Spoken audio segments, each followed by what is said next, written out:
आता पाहूया लोकसभेच्या तयारी संदर्भातल्या टॉप 9 बातम्या।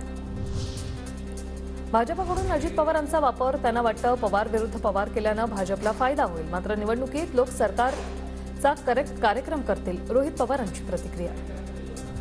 महायुती जागा वाटपावरून खेचाखेची, शिर्डी लोकसभेची जागा भाजपला द्यावी, भाजप पदाधिकाऱ्यांची आणि कार्यकर्त्यांची मागणी। शिवसेनेतील फुटीचा भाजपला फायदा होणार असा नितीन दिनकरांचा दावा। महामंडलेश्वर स्वामी शांतिगिरी महाराजांच्या नेतृत्वात जय बाबाजी भक्त परिवार नाशिक शिर्डीसह लोकसभेच्या 6 जागा लढणार।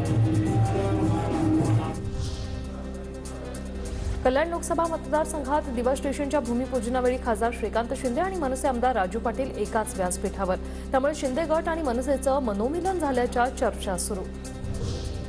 जानकरांना विनंती, त्यांनी ठाम भूमिका घ्यावी, रोहित पवारांची जानकरांना विनंती, ते योग्य वेळी वरिष्ठांशी बोलतील तर नक्कीच फायदा होईल अशीही केली सूचना। यापूर्वीच रासपकडून माढा आणि परभणी लोकसभा लढवण्याची झाली आहे घोषणा।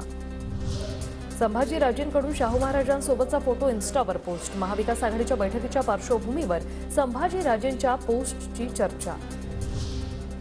लोकसभेच्या पार्श्वभूमीवर मनसे नेते अमित ठाकरेंचा पुन्हा पुणे दौरा, मागील आठवड्यात पुणे विद्यापीठात काढलेल्या मोर्चापासून आता अमित ठाकरे पुणे लोकसभा लढवणार अशी चर्चा।